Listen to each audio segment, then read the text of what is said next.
Bienvenue pour cette exploration. Aujourd'hui, on va jeter un œil aux informations qu'on trouve en ligne sur un appareil bien précis, la machine à café Krups Nespresso XN 6615 Cities and Milk. On se base sur la page amazon.fr. Notre mission, si on peut dire, c'est d'extraire les infos clés de cette page, comprendre les caractéristiques, le contexte d'achat et les points qui ressortent. OK, déballons ça. Allons-y. Alors, il s'agit du modèle Citizen Milk couleur rouge. Le prix affiché, 209,77 €. Et elle a ce fameux mousseur à lait, l'Aeroxino, qui est intégré. Exactement. Alors, si on regarde les caractéristiques techniques qui sont listées, on voit que c'est une machine pour les capsules Nespresso originales. Le système classique, donc. Faut pas confondre avec les Verto. C'est ça. La page insiste sur un chauffage rapide, on parle de 25 secondes. Dans une partie comparative, c'est plutôt appréciable, oui.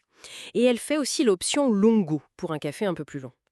Classique, mais efficace, on dirait. Et ce mousseur, l'Aerochino, il est vraiment mis en avant comme un plus.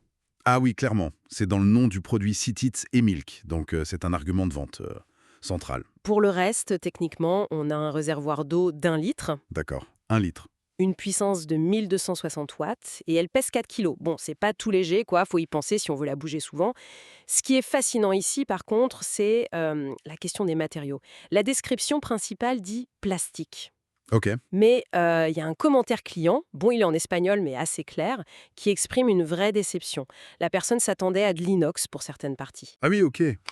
Basé sur quoi? Les photos, peut-être? Probablement, ou une description perçue comme ambiguë.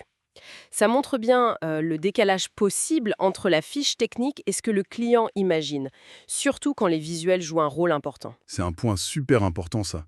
Et c'est là que ça devient vraiment intéressant. Parce qu'au-delà de la machine elle-même, il y a tout cet écosystème Nespresso. La marque le met beaucoup en avant sur la page. Tout à fait. On nous rappelle leur expertise depuis 1986, l'accent sur la qualité du café, et aussi leurs engagements affichés. Oui, ils communiquent pas mal là-dessus. Sur le programme de recyclage des capsules, via le point vert, ils disent que les capsules contiennent jusqu'à 85% d'aluminium recyclé. D'accord. Et puis il y a le programme AAA pour une qualité durable, Expliquer comme quoi. comme un soutien aux producteurs, oui, en gros, meilleur prix payé aux caféiculteurs et des programmes sociaux. D'ailleurs, la machine est livrée avec un pack de bienvenue. Ah oui, les 14 capsules offertes pour démarrer. On sent bien la stratégie de com, là, axée sur la valeur ajoutée. Ça va plus loin que juste le produit. C'est clair. C'est une façon de construire une image de marque premium et responsable aussi. Vu les débats sur l'impact des capsules, mettre en avant le recyclage, le soutien aux producteurs, ça peut rassurer. Et justifier le prix, peut-être? Sans doute un peu, oui. Après, il faut voir comment ça pèse vraiment dans la décision finale, face aux aspects techniques ou aux avis. Et justement, le contexte d'achat sur Amazon, ça nous dit quoi d'autre? Alors, si l'on replace cela dans un contexte plus large, celui de la marketplace Amazon, l'offre principale, qu'on analyse, elle est vendue par un vendeur tiers, Alpha It. Oui, expédié par Amazon. Exactement. La configuration classique, vendue par X, expédiée par Amazon. Oui, ça peut parfois être un peu flou pour le SAV, même si la politique de retour Amazon de 30 jours est là, en plus du délai légal de 14 jours. C'est un point d'avoir en tête, oui. La page mentionne aussi une option de paiement en 4 fois. Ça peut aider à l'achat. Et la disponibilité. Au moment où on a regardé, elle semblait limitée, genre 14 exemplaires restants. Ça peut créer un petit sentiment d'urgence. Classique aussi. Et les frais de port.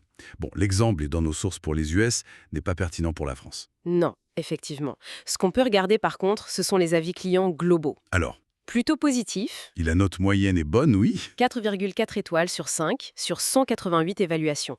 Ça suggère quand même une satisfaction majoritaire. D'accord. Mais comme on l'a vu avec ce commentaire sur les matériaux, la note globale peut cacher des points de friction spécifiques qui seront importants pour certains acheteurs et pas pour d'autres. Alors qu'est-ce que tout cela signifie, hein? Si on résume, on a une machine Nespresso pratique, le mousseur à lait c'est un vrai plus, elle fait partie d'un écosystème de marques très fort. Oui, Nespresso communique beaucoup sur son histoire, la qualité, la durabilité. C'est ça. Le prix, 209,77 €, la positionne et les retours clients sont globalement bons, mais attention aux détails comme les matériaux perçus. Cela soulève une question importante, je trouve. La page produit fait de gros efforts pour vanter l'héritage Nespresso, les valeurs, le recyclage, le programme AAA. Hmm. Au-delà des specs techniques de la machine, qui sont finalement assez standards pour ce type de produit, Comment est-ce que cette perception de la marque, une marque établie avec ses promesses éthiques, qualitatives, comment tout ça influence la décision d'achat?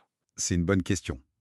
Le poids de l'image, de la confiance. Exactement. Le poids de l'immatériel face aux caractéristiques très concrètes de l'appareil. C'est une réflexion intéressante, je pense.